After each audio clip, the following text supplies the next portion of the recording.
ಇವರಿಗೆ ಈ ಮಳೆವರೆಗೂ ಸಹಿತ ಗುಡುಗು ಮಿಂಚು ಗೊತ್ತಾ, ಇಂಥ ಸಮಯದಲ್ಲೂ ಸಹಿತ ಇಷ್ಟು ಜನ ಸೇರ್ತೀರಾ ಅಂತ ನಮ್ಮ ತಾಯಿಯನ್ನು ನಾನು ಅನ್ಕೊಂಡಿರ್ಲಿಲ್ಲ. ಹಾಗಾಗಿ ಬಂದಿದ್ದೀರಲ್ಲಪ್ಪ, ಮೊದಲು ನಿಮ್ಮ ಪಾದಕ್ಕೆ ಶಿರಸಾಷ್ಟಾಂಗ ನಮಸ್ಕಾರ. ಅವಾಗಲೇ ಅನ್ಕೊಂಡೆ, ನೋಡಿದ ತಕ್ಷಣ ವೇದಿಕೆ ಮೇಲೆ ಬರೋರ್ಗೂ ಗೊತ್ತಿರಲಿಲ್ಲ, ಎಲ್ಲ ಮುಂದ್ಗಡೆ ನಮ್ಮ ನೋಡ್ಕೋತವ್ರೆ ಅಂತ. ವೇದಿಕೆ ಮೇಲೆ ಗೊತ್ತಾಯ್ತು ಇದು ಅಂತ ಪ್ರಾಜ್ಞರ ಒಂದು ಇದೀರ ಅಂತ. ನೀವೆಲ್ಲ ಬಂದಿರೋದನ್ನು ನೋಡಿದ ಮೇಲೆ ಯಾರ ಅಭಿಮಾನದ ಮೇಲೆ ಬಂದಿದ್ರು ಏನೋ ಗೊತ್ತಿಲ್ಲ, ಆದರೆ ಸತ್ಯವಾಗ್ಲೂ ಈ ವೇದಿಕೆ ಮೇಲೆ ಹೇಳ್ತೀನಿ, ನಮ್ಮ ಕನಕರಾಜ ದೇವರನ್ನೇ ಗೆದ್ದೇ ಗೆಲ್ತಾನೆ ಅನ್ನೋ ಮಾತನ್ನು ಮಾತ್ರ ಹೇಳ್ತಿದ್ದಾರೆ. ಕನಕ ಅನ್ನೋ ವಿಷಯನೇ ಮನ ಕನಕತ್ತೆ, ನಿಮ್ಗೆ ಗೊತ್ತಿದೆಯೋ ಗೊತ್ತಿಲ್ವೋ. ಏಕೆ ಅಂತಂತಂದ್ರೆ ನಮ್ಮ ಗುರುಗಳು ನಮಗೆ ಜ್ಞಾನದಾತರು, ನಮ್ಮೊಳಗೆ ಏನಾದರೂ ಅರಿವಿನ ಗುರು ಇದ್ದಾನೆ ಅಂದರೆ ಅವನು ಕನಕದಾಸರ ವಂಶದವನಾಗಿದ್ದರಿಂದಲೇ ನಾನು ಈ ಮಟ್ಟಕ್ಕೆ ಬಂದಿಲ್ಲಕ್ಕಾಯ್ತು ಅಂತ ಹೇಳ್ತೀನಿ. ಈ ವೇದಿಕೆಯಲ್ಲಿ ತುಂಬ ಜನ ಇದ್ದಾರೆ. ಎಲ್ಲದಕ್ಕಿಂತ ಬಹಳ ಮುಖ್ಯವಾಗಿ ನಮ್ಮ ಸನತ್ ಕುಮಾರ್, ಯಾಕೆಂತಂದ್ರೆ ಸೋಲೆ ಅರಿಯದ ಸರದಾರ ಅಂತಾನೆ ಹೇಳ್ಬೇಕು. ಯಾಕೆಂದ್ರೆ ನಮ್ಮ ಇವರು ಒಳ್ಳೆ ನಮಗೆ ಮಾವ ಸಿಕ್ಕಿದ್ದಾರೆ ಅಂದ್ರು. ನಿನ್ನಂತ ಪುಣ್ಯ ಈ ಜಗತ್ತಲ್ಲಿ ಇನ್ಯಾವುದೂ ಇಲ್ಲ ಕಣಪ್ಪ, ಎತ್ತಿದ್ದು ಅನ್ಸುತ್ತೆ. ನನಗೂ ಒಬ್ಬ ಮಾವ ಸಿಕ್ಕಿದ್ದ ಪಾಪ, 52 ವರ್ಷದಿಂದ. ಒಂದ್ ದಿವಸ ನನ್ನ ಮಗ ಬಿಟ್ಟು ಕಾಫಿ ಕೊಡಿಸ್ತೀರ, ಅದಕ್ಕೂ ಎಲ್ಲದಕ್ಕೂ ಗೆರೆ ಬೇಕು ನನ್ನ ಮಗನಿಗೆ, ಗೊತ್ತಾಯ್ತ್ರ. ಆಮೇಲೆ ಎರಡೇ ಮಾತಾಡಿ ನನ್ನ ಮಾತು ಮುಗಿಸ್ತೀನಿ. ಬಹಳ ಮುಖ್ಯವಾಗಿ ಹೀರೋ ಅಂತಂದ್ರೆ ಹೀರೋ ಮೇಲೆ ಗೆಲ್ಲುತ್ತೆ ಅಂತ 80% ಇಟ್ಕೊಂಡ್ರೆ ಮಿಕ್ಕಿದ ಅಕ್ಕಪಕ್ಕದಲ್ಲಿ ಪಕ್ಕವಾದ್ಯಗಳು ಚೆನ್ನಾಗಿರ್ಬೇಕು. ಅರುಣ್ ಕುಮಾರ್ ಚೆನ್ನಾಗಿ ಹೇಳ್ತಾ ಇದ್ರು, ತಾಳ ಬೇಕು ತಕ್ಕ ಮೇಳ ಬೇಕು, ತಾಳ ಮೇಳ ತಪ್ಪಿದರೆ ದಾಸರು ಕೂತ್ಕೊಂಡು ಅಳಬೇಕು ಅಂತ. ಹಂಗಾಗಿ ಒಳ್ಳೊಳ್ಳೆ ಕಲಾವಿದರನ್ನ ನೀವು ಹಾಕಿದೆ. ಶ್ರೀನಾಥನಿಂದನೂ ಒಳ್ಳೆ ಕಲಾವಿದ, ಒಬ್ಬ ರಾಮಕೃಷ್ಣ ಆಗಿರ್ಬೋದು, ಒಬ್ಬ ಸುಂದರಾಜನ ಬಗ್ಗೆ ಏನ್ ಹೇಳೋದು ನನ್ನ ಮಗ ಇವನು. ನನ್ನ 5 ಪಿಕ್ಚರಲ್ಲಿ ಇವನು ಜಗದೀಶು ತಗೊಂಡೋಗಿ ನಮ್ಮ ಈ ಸಂಜೀವ್ ಅಂದ್ರೆ ಸುದೀಪ್ ಅವರಪ್ಪ ಹಾಕೊಂಡ್ರಲ್ಲಿ 24 ದಿವಸ ಶೂಟಿಂಗ್ ಗೋವಾದಲ್ಲಿ. ಏನ್ ನನ್ನ ಮಕ್ಕಳು 4:15 ಗಂಟೆಗೆ ಹೇಳ್ತಾರೆ, ಓಡ್ತಾರೆ ಚಡ್ಡಿ ಹಾಕೊಂಡು ಓಡೋರು. ರಾತ್ರಿ ನನ್ನ ಮಗನ 12:30 ಆದ್ರೂ ಕುರಿತಾ ಕೂತಿರೋರು. ಏನೇ ನನ್ನ ಮಗ ನಿಂಗೂ ತೆಳಗಾಗತ್ತೆ ಒದ್ದಾಡ್ಬೇಕಾ ಅಂತ ನಾವೇನು, ನಾನು ಅಂಬರೀಷ ಒಂದೇ ನಕ್ಷತ್ರ ಹೇಳೋದೇ ನಾವು 9 ಗಂಟೆಗೆ. ದೇವರೇ ನಿಮ್ಮ ಹತ್ರ ಸುಳ್ಳು ಯಾಕೆ ಹೇಳೋದು. ಹಂಗಾಗಿ ಇಲ್ಲಿ ಪ್ರತಿಯೊಬ್ಬರು ವೇದಿಕೆ ಮೇಲೆ ಕೂತಿದ್ದಾರೆ.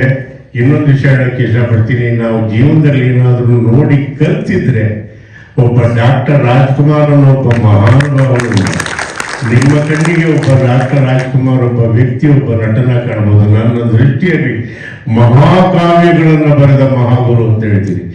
ಮುಂದೆ ಒಂದು ಅಭಿಪ್ರಾಯಗಳು ಅವ್ರದನ್ನು ಹೇಳ್ಬಿಡ್ತೀನಿ. ಅವರಿಗೆ ಮಂಡ್ಯ ಆಪರೇಷನ್ ಆಗಿತ್ತು. ನಾನು ರಾತ್ರಿ ನೋಡಕ್ ಹೋದಂಥ ಸಂದರ್ಭದಲ್ಲಿ ಆ ಪುಣ್ಯಾತ್ಮ ಕಷ್ಟಪಟ್ಟು ಎತ್ತಿಂತುಗಳಿಗೆ ಪ್ರಯತ್ನ ಪಡ್ತಾ ಇದ್ರು. ನಾವು ಅಲ್ಲೂ ಕಾಲಿನ ನಮಸ್ಕಾರ ಮಾಡಿ ಹೇಳ್ಬೇಡಿ ಕೂತ್ಕೊಳ್ಳಿ ಅಂದ್ರೆ ಆಗಲ್ಲ ಅಂದ್ರೆ ಯಾವುದು ಆಗಲ್ಲ ಕಂದ, ಆಗತ್ತೆ ಅಂದ್ರೆ ಎಲ್ಲ ಆಗತ್ತೆ ಅಂತ ಹಂಗೆ ನಿಂತ್ಕೊಂಡ್ರು. ಅದು ಒಬ್ಬ ರಾಜ್ಕುಮಾರ್. ಆಮೇಲೆ ರಾಜ್ಕುಮಾರ್ಗೆ ಅಹಂಕಾರ ಲೇಷ ಮಾತ್ರನೂ ಇರಲಿಲ್ಲ. ನಿಮಗೆ ಗೊತ್ತಿದೆಯೋ ಗೊತ್ತಿಲ್ವೋ, ನಮ್ಮ 50 ವರ್ಷದ ಚಿತ್ರ ಜೀವನದಲ್ಲಿ ನಾವು ನೋಡಿದ್ದೇನು ಅಂದ್ರೆ, ಒಂದು ಸಾರಿ ನೇಮು ಫ್ರೇಮು 4 ಕಾಸು ಬಂದ್ಬಿಡ್ತು ಅಂದ್ರೆ ಅವ್ರ ಕ್ಯಾಮ್ರಾ ಏನಾದ್ರು ಒಂದ್ಸತಿ ಪ್ಯಾನ್ ಆಗುತ್ತೆ ಅಂದ್ರೆ ಒಂದ್ಸತಿ ಹಿಂಗಂತಾರೆ, ಒಂದ್ಸತಿ ಪೋಸ್ ಕೊಡ್ತಾರೆ. ಒಬ್ಬ ರಾಜ್ಕುಮಾರ್ ಯಾವುದೇ ಸಂದರ್ಶನದಲ್ಲಿ ಕಾಲ್ ಮೇಲೆ ಕಾಲ್ ಹಾಕೊಂಡು ಕೂತೇ ಇಲ್ಲ ಕಣ್ರಿ, ನನ್ನ ಮಕ್ಕಳಲ್ಲಿ ಕೂತಿಲ್ಲ. ಅವನೊಬ್ಬ ಮಹಾನುಭಾವ ನನ್ನ ದೃಷ್ಟಿಲಿ. ಅಷ್ಟೇ ಅಲ್ಲ, ಇನ್ನೊಂದೇನಾಯ್ತು ಅಂತಂದ್ರೆ ಸಮಯಕ್ಕೆ ಸರಿಯಾಗಿ ಬರ್ತಾ ಇದ್ರು. ನಿಮ್ಗೊಂದು ಸಣ್ಣ ಉದಾಹರಣೆ ಹೇಳ್ಬೇಕು ಅಂದ್ರೆ, ಒಂದು ಹೊತ್ತಿನ ಕಥೆಗಳು ನಾವು ಪಾಠ ಮಾಡೋದು. ಅವಾಗ ಏನಾಯ್ತು ಅಂತಂದ್ರೆ, ರಾತ್ರಿ 2 ಗಂಟೆ ಆದ್ರೂ ಸಹಿತ ಹೊನ್ನಾವರದಲ್ಲಿ ಜನ ಬರ್ತಾನೆ ಇದ್ರು. ಶಂಕರ್ನ ಬೈದು ಎಲ್ಲರನ್ನೂ ಕಳಿಸ್ತಾ ಇದ್ದ. ಇಲ್ಲ, ಬೆಳಗ್ಗೆ ಬೇಗ ಹೇಳ್ಬೇಕು. ಅವ್ರು 3:30-4 ಗಂಟೆಗೆ ಯೋಗಾಸನ ಬರ್ತಾರೆ, ಬೇಡ ಹೋಗಿ ಅಂದ್ರೂ ಕೇಳ್ತಿರ್ಲಿಲ್ಲ. ಅಷ್ಟು ಅಭಿಮಾನಿಗಳನ್ನು ಗಳಿಸಿದ್ರು. ನನಗೇನಾದ್ರು ರಾಜ್ಕುಮಾರ್ ಜೊತೆ ಕಾಂಬಿನೇಷನ್ ಶಾರ್ಟ್ ಇದೆ, ನಿನ್ಗೆ ಬೆಳಗ್ಗೆ 7 ಗಂಟೆಗೆ ಇರ್ಬೇಕು, ಅಣ್ಣೆ ಅಲ್ಲಿರ್ತಾರೆ, ನಿನ್ಗೆ ಗೊತ್ತಿದೆಯೋ ಬರ್ತೀನಿ ಮೇಡೋ, ಈಗ 2 ಗಂಟೆಗೆ ಮಲಗ್ತಾ ಇರೋದು, 3 ಗಂಟೆಗೆ ಯೋಗಾಸನ ಮಾಡೋದಿರಲಿ, 7 ಗಂಟೆ ಬರೋದಲ್ಲಿ ಶಂಕರ ಅಂದೆ. ಆದರೆ ಸತ್ಯವಾಗಿ ನಡೆದಿದ್ದು ಏನು ವಿಷಯ ಅಂತಂದ್ರೆ, ನನ್ನ ರೂಮಲ್ಲಿ ಒಂದು ಸೋಫಾ ಮೇಲೆ ಮನೆ ಕಡಿದ್ದೊಬ್ಬ ಶಂಕರ್ನಾಗ್ ಒಬ್ಬ ನಿರ್ದೇಶಕ ಹೆಂಗಿರ್ತಾನೆ ಅನ್ನೋದಕ್ಕೆ ಸುಮ್ಮನೆ ಒಂದು ಲರ್ಡ್. ಅವನೊಂದು ಈ ಜೀನ್ ಪ್ಯಾಂಟು ಒಂದು ಶರ್ಟು ಬೆಳಿಗ್ಗೆ ಎದ್ದ ಕ್ಲೀನಾಗಿ ಬ್ರಷ್ ಮಾಡ್ದ, ಮಗ ತಗೊಂಡ 5 ಗಂಟೆಗೆ ನನ್ನ ಎಬ್ಬಿಸ್ದ, ಬೈಸ್ಕೊಂಡ, ಬೈದ, ಎಲ್ಲ ಆಯಿತು. ನಾವು ಹೋದ್ವಿ ಕ್ಯಾಮ್ರಾಮನ್ನು ಗೌರಿಶಂಕರ್ ಅಂತ. ಯಾಕೆಂದರೆ ನಮ್ಮ ಕ್ಯಾಮ್ರಾಮನ್ ನೋಡಿ ನಾನು ಹೇಳಿದೆ, ಇದು ಕ್ಯಾಮ್ರಾಮನ್ ಅಂತ. ನಿಮ್ಮ ಕ್ಯಾಮ್ರಾ ವರ್ಕು ಸತ್ವನು ಚೆನ್ನಾಗಿದೆ, ಸ್ವಲ್ಪ ಲುಕ್ ಸಸ್ಟೈನ್ ಆಗಬೇಕು. ಲುಕ್ ಸಸ್ಟೈನ್ ಆಗದೇ ಇದ್ರೆ ಕ್ಯಾರೆಕ್ಟರ್ ಮನ್ಸಿಗೆ ಹೋಗಲ್ಲ. ಅರ್ಥ ಆಯ್ತಾ? ಅದನ್ನ ನೀವಿಬ್ರು ತಿಳ್ಕೊಬೇಕಾಗ್ತದೆ. ಹಾಗಾಗಿ ಕರ್ಕೊಂಡೋದ್ರೆ ಹೋಗಿದ ತಕ್ಷಣವೇ ಲೊಕೇಶನ್ಗೆ ಹೋಗಿ ನಾನು ಹೇಳಿದೆ ಶಂಕರ್ನಾಗೆ, ಇಲ್ಲಿಗೆ ಯಾವ ದೇವಾರ ಬಂದಿರಲ್ಲ, ಈ ಜಾಗಕ್ಕೆ ಕರ್ಕೊಂಬಂದಿದ್ದ ಅಂತ ಬಾಯಿಗೆ ಬಂದಾಗ ಬೈದು ಹೋದ್ವಿ. ಅಲ್ಲೊಂದು ಬೇಗಿತ್ತು, ಆ ಕಡೆ ಒಂದು ಜಂಕಾರ ಕಾಣಿಸೋದು. ಇಷ್ಟೊತ್ತಿಗೆ ಅವನು ಜಂಕಾರ ಹಾಸೋನಲ್ಲಪ್ಪ ಅಂತ ಅವ್ರು ನೋಡಿದ್ರೆ ಡಾಕ್ಟರ್ ರಾಜ್ಕುಮಾರ್ ಮೇಕಪ್ ಮಾಡ್ಕೊಂತ ಇದ್ರು. ಸತ್ಯವಾದ ಮಾತು. ಯಾಕೆ ಅಂತಂತಂದ್ರೆ ಸಮಯ ಪ್ರಜ್ಞೆ ಹೆಂಗಿತ್ತು. ಯಾಕೆ ಅಂತಂತಂದ್ರೆ ಒಬ್ಬ ನಿರ್ಮಾಪಕ ಗೆದ್ರೆ ಚಿತ್ರ ಗೆಲ್ಲುತ್ತೆ. ನಿರ್ಮಾಪಕ ಅಂದ್ರೆ ಯಾರು ಅಂತ ತಿಳ್ಕೋಬೇಕು. ಅನ್ನದಾತ. ಅವರೊಬ್ಬ ಸುಖವಾಗಿದ್ರೆ 10 ಜನ ಅಲ್ಲ, 100 ಜನ ತಂತ್ರಜ್ಞರು, 100 ಜನ ಕಲಾವಿದರ ಕುಟುಂಬ ಅವ್ರ ಹೆಸರು ಹೇಳ್ಕೊಂಡು ಅನ್ನ ಮಾಡ್ಕೊಂಡು ಊಟ ಮಾಡ್ತಾರೆ. ಅದಕ್ಕೇನೆ ವೇಮನ ಅವರೇ ಒಂದು ಒಳ್ಳೆ ಮಾತಾಡಿದ್ರೆ, ಅನ್ನಂ ಪೆಟ್ಟಿನ ಮಾಡು ತಂದ್ರಿ ಅವತಾಡು. ಭಾಷೆಯೆಲ್ಲ ಕತ್ಕೊಳ್ಳೋದಕ್ಕೆ ಜ್ಞಾನ ಯಾರಪ್ಪ ಸೋತಲ್ಲ. ರಾಜ್ಕುಮಾರ್ ಬಗ್ಗೆ ಇನ್ನೊಂದು ಮಾತಾಡೋದಕ್ಕೆ ಇಷ್ಟಪಡ್ತೀನಿ. ಯಾಕೆ ಅಂತಂದ್ರೆ ಯಾವುದೇ ಕಾರಣಕ್ಕೆ ಅಹಂಕಾರ ಪಡಬೇಡಕ್ಕಂದ. ಯಾವುದರಿಂದಲೂ ನೀನು ಹೋಗ್ಬೇಡ. ಕೀರ್ತಿಯಿಂದ, ದುಡ್ಡಿನಿಂದ, ಪದವಿಯಿಂದ, ಪ್ರತಿಷ್ಠೆಯಿಂದ ಹೋಗ್ಬೇಡ. ಆಮೇಲೆ ನಡೆಯ ಅಂತ ಕೇಳಿದ್ರೆ ನಾವೆಲ್ಲ ವಿಲನ್ ಗ್ರೂಪ್ನವ್ರು ಕೂತ್ಕೊಂಡು ಕತೆ ಕೇಳ್ತಿದ್ದೇವೆ ಅವ್ರ ಹತ್ರ. ಅವ್ರು ಹೇಳೋರು, ಏನಿಲ್ಲ, ನಿನ್ನ ಕೆಲಸನೇ ನೀನು ಪ್ರಾಮಾಣಿಕವಾಗಿ ಮಾಡ್ಕೊಂಡು ಹೋಗ್ತಾ ಇರೋದು. ಈಗ ನಿನ್ನೆರಡನ್ನೇ ನೀನು ಹಿಡಿಯಕ್ಕೆ ಹೋದ್ರೆ ಸಿಗತಕ್ಕಲ್ಲ, ಸಿಕ್ಕಲ್ಲ. ಮೂರ್ಖತನ ಅದು, ವೃಥಾಶ್ರಮ. ನಿನ್ನ ಪಾಡು ನೀನು ಹೋಗ್ತಾ ಇರು. ಆ ನೆರಳು ನಿನ್ನೆಂದಿಂಗೆ ಬರುತ್ತೋ ಹಂಗೆ ಕೀರ್ತಿ, ಪ್ರತಿಷ್ಠೆ, ದುಡ್ಡು, ಎಲ್ಲ ನಿನ್ನಿಂದ ಬರುತ್ತೆ ಅಂತ ಹೇಳ್ಕೊಟ್ಟು ಮಹಾನುಭಾವ ಏನಾದ್ರಿದ್ರೆ ಒಬ್ಬ ರಾಜ್ಕುಮಾರ್. ಯಾಕೆಂದ್ರೆ ರಾಜ್ಕುಮಾರ್ ಭವನದಲ್ಲಿ ನಾವಿದ್ದೀವಿ, ಅಂಬರೀಷ್ ಆಡಿಟೋರಿಯಂ ಇದ್ದೀವಿ. ಯಾಕೆಂದ್ರೆ ಇವತ್ತಿನ ಈ ಉಸ್ತುವಾರಿ ಇದೆಯಲ್ಲ, ಇದನ್ನ ಆಗ್ಬೇಕಾದ್ರೆ ಸನತ್ ಕುಮಾರ್ ಅವರು 13ನೇ ತಾರೀಕು ಹೋದ್ರು. ನಾನು ಈ ಕಾರ್ಪೆಟ್ ಅನ್ನ ಚೇಂಜ್ ಮಾಡಿಸ್ಬೇಕಾಗಿತ್ತು. ಇದನ್ನ ಬಿಚ್ಚಿದ್ರೆ 8 ದಿವಸ ಬೇಕು ಅನ್ನೋದಕ್ಕೆ ನಾನು ಬಿಚ್ಚಕ್ಕೆ ಒಪ್ಪಲಿಲ್ಲ. ಈ ಕಾರ್ಯಕ್ರಮ ಮುಗಿಲಿ ಅಂತ ಮಾಡಿದ್ವಿ. ಇನ್ನೊಂದು ವಿಷ್ಣು ಜೊತೆಲಿ ಟ್ರಾವೆಲ್ ಮಾಡಿರೋಷ್ಟು ನನ್ನಷ್ಟು ಬೇರೆ ಇನ್ನೊಬ್ಬ ನಟ ಇಲ್ಲ ಅಂತ ಹೆಮ್ಮೆಯಿಂದ ಹೇಳ್ಕೊಡ್ತೀನಿ. ಹೆಂಗೆ ಅಂತಂದ್ರೆ 300-400 ಕಿಲೋಮೀಟರ್ ಹೋಗ್ಬೇಕಾದ್ರೆ ದೊಡ್ಡ ಮಾತಿಲ್ಲ, ಬರೀ ಕೇಳಿಸ್ಕೋಬೇಕಷ್ಟೇ. ದಾಸವಾಣಿನ ಹಾಕೋರು ಎಷ್ಟು ಚೆನ್ನಾಗಿರೋದು ಅಂತಂದ್ರೆ 3.5 ಗಂಟೆ ನಾವು ಪ್ರಯಾಣ ಮಾಡಿದ್ದು ಗೊತ್ತೇ ಆಗ್ತಾ ಇರಲಿಲ್ಲ. 300 ಕಿಲೋಮೀಟರ್ ಹೋಗಿದ್ದು ಗೊತ್ತಾಗ್ತಾ ಇರಲಿಲ್ಲ. ಹಂಗೆ ಯಾರ ತಂಟೆಗೂ ಹೋಗ್ದಲೆ ತಾನಾಯ್ತು, ತನ್ನ ಕೆಲಸ ಆಯ್ತು ಅಂತ ಇದ್ದಿದ್ದ ಪ್ರಾಣಿ ಯಾವ್ದಾದ್ರು ಇದ್ರೆ ಅದು ಡಾಕ್ಟರ್ ವಿಷ್ಣುವರ್ಧನ್ ಅಂತ ಹೇಳೋದಕ್ಕೆ ಇಷ್ಟಪಡ್ತೇನೆ. ಶಂಕರ್ನಾಗ್ ಅಷ್ಟೇ ನಾನು ಮಾತಾಡಿದ. ಏಕೆಂದ್ರೆ ಇವ್ರಿಗೂ ಆದ್ಮೇಲೆ ನನಗೆ ದಿವಸಕ್ಕೆ 24 ಗಂಟೆ ಸಾಕಾಗಲ್ಲ ಕೊಡೋದೊಡ್ಡ ದೇವರು 48 ಗಂಟೆ ಮಾಡಿದ್ರೆ ಚೆನ್ನಾಗಿರ್ತಿತ್ತು ಅಂತ. ಯಾಕೆಂದ್ರೆ ಯಾವಾಗ ನೋಡಿದ್ರು ಕ್ರಿಯಾಶೀಲ ಅವನು ಮಾಡ್ತಾ ಇದ್ದ. ಆಮೇಲೆ ಇನ್ನೊಂದು ವಿಷಯ ಹೇಳಬೇಕು ಅಂತಂದ್ರೆ, ಒಬ್ಬ ಅಂಬರೀಷ ಮಾತಾಡಿದ್ರೆ ಗುಂಡಿದ್ದಂಗಿರೋದು, ಆದರೆ ಮನಸ್ಸಿಗೆಲ್ಲ ಬೆಣ್ಣೆ ಅವನು. ಯಾಕೆ ಅಂತಂದ್ರೆ ಯಾರಿಗಾದ್ರೂ ಅತ್ಯಂತ ಗೌರವ ಕೊಟ್ಟು ಮಾತಾಡ್ದ ಅಂತಂದ್ರೆ ಅವನ ಮೇಲೆ ತುಂಬಾ ಬೇಜಾರಾಗಿದೆ ಅಂತ. ಇಲ್ಲಿವರೆಗೂ ಏಕವಚನದಾಗ ಕರೆಯುವಂತ ಸ್ನೇಹಿತ ಯಾರಾದ್ರು ಇದ್ರೆ ಅದು ಒಬ್ಬ ಡಾಕ್ಟರ್ ಅಂಬರೀಷ್. ಅಂಬರೀಷ್ ಏನಾದ್ರು ಇರ್ಲಿಲ್ಲ ಅಂದ್ರೆ ಕರ್ನಾಟಕ ಚಲನಚಿತ್ರ ಕಲಾವಿದರ ಸಂಘನ ಇಲ್ಲಿ ಒಂದು ಇಟ್ಗೆ ಆಗ್ತಾ ಇರ್ಲಿಲ್ಲ. ಇದು ದೇವರ ಮೇಲಾಣೆ, ನನ್ನ ಕಲಾದೇವಿ ಮೇಲಾಣೆ. ಅಂಬರೀಷ್ ಇಲ್ಲ ಅಂದಿದ್ರೆ ಈ ಜಾಗಕ್ಕೆ ಈಗ ನಾವೇನ್ ಕೂತಿದ್ವಿ ಇದಕ್ಕೆ ಒಂದು ಇಟ್ಗೆ ಆಗ್ತಾ ಇರಲಿಲ್ಲ. ಹಂಗಾಗಿ ಪುಣ್ಯಾತ್ಮ ಚೆನ್ನಾಗಿರ್ಲಿ ಅನ್ನೋದೇ. ನಾನು ಇಷ್ಟೆಲ್ಲ ಯಾಕೆ ಹೇಳಿದೆ ಅಂತಂದ್ರೆ, ನಾವು ಸಿನಿಮಾ ನಟರಾದಾಗ ಬಹಳ ಕಷ್ಟ ಆಯ್ತು. ನಮ್ಮ ಗುರುಗಳು ಒಡೆದು ಬುದ್ಧಿ ಹೇಳೋರು ನಮ್ಗೆ. ಅವ್ರು ಹೊಡೆದಿದ್ರಿಂದ ನಮ್ಗೆ ಎಲ್ಲ ಜ್ಞಾನ ಬರೋದಕ್ಕೆ ಸಾಧ್ಯ ಆಯ್ತು. ಯಾಕೆಂದ್ರೆ ಯಾರು ಹೊಡೆದಿರ್ತಾನೆ, ಬೈದಿರ್ತಾನೋ ಅವನು ಬದುಕಕ್ಕೆ ಹೇಳ್ತಾನೆ ಅನ್ನೋದನ್ನ ಅರ್ಥಕೊಂಡ್ಬಿಟ್ರೆ ಅಲ್ಲಿ ವಿವಾದನೇ ಇರಲ್ಲ. ಯಾಕೆಂದ್ರೆ ನಾವು ಬೆಳಿಗ್ಗೆ ಎದ್ದ ಸಿನಿಮಾ ಮದ್ರಾಸಲ್ಲಿದ್ರೆ 5:30 ಗಂಟೆಗೆ ಬಂದೆ ಬಿಡಿಸೋರು, ಆರ್ಸ್ ಗ್ಯಾಲಪ್ ಬರೋರು ಓಡಿಸ್ಬೇಕಾಗಿತ್ತು.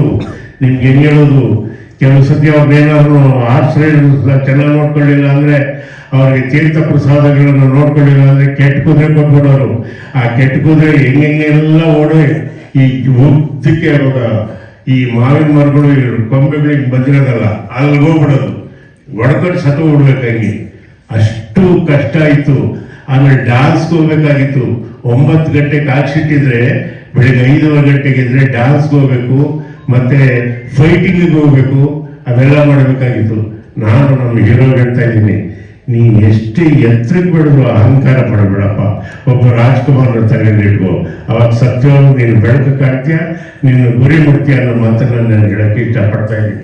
ಅದಕ್ಕೆ ಇನ್ನೇನಾದ್ರೂ ಈ ಎಲ್ಲ ಕಲಾವಿದರನ್ನ, ಏಕೆಂದ್ರೆ ಕಲಾವಿದರಾಗೋದು ಸ್ವಲ್ಪ ಇದಲ್ಲ.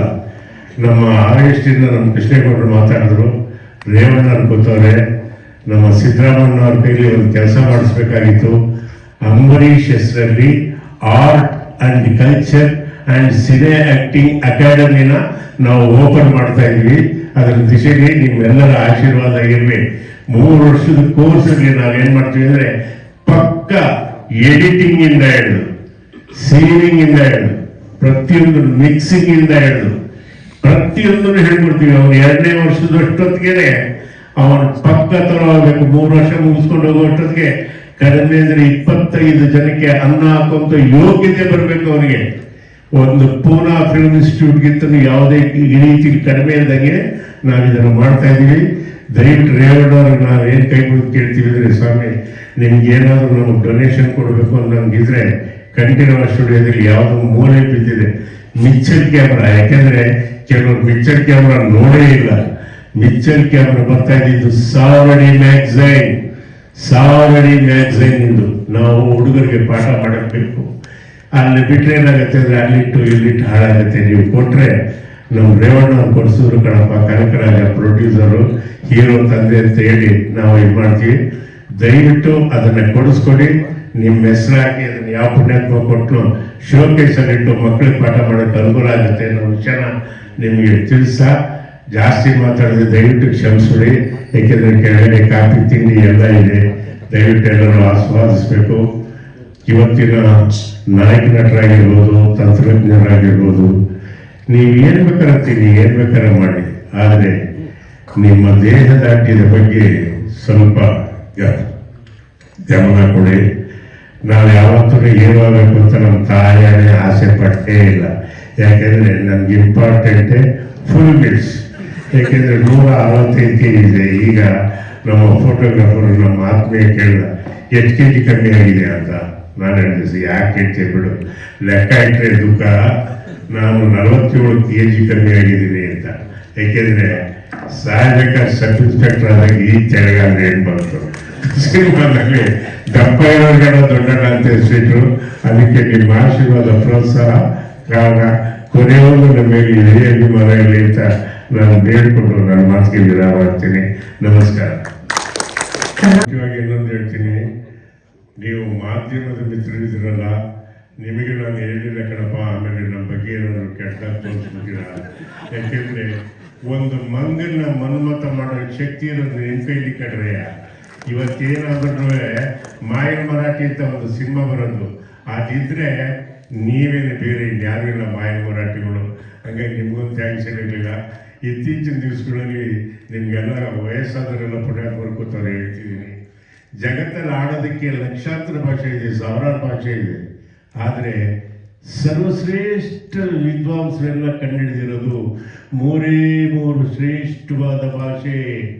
ನನ್ನ ತಾಯಿ ಮೇಲಾಣೆ 3 ಭಾಷೆ, ಅದರಲ್ಲಿ ಕನ್ನಡನೂ ಒಂದು ಅನ್ನೋದನ್ನು ಮರೆಯಬೇಡಿ. ಯಾಕೆಂದರೆ ಕನ್ನಡ ಇದೆಯಲ್ಲ, ಅದಕ್ಕಿರುವಂಥ ಒಂದು ಯೋಗ್ಯತೆ, ಗತ್ತು, ಗಮ್ಮತ್ತು ಬೇರೆ ಯಾರಿಲ್ಲ.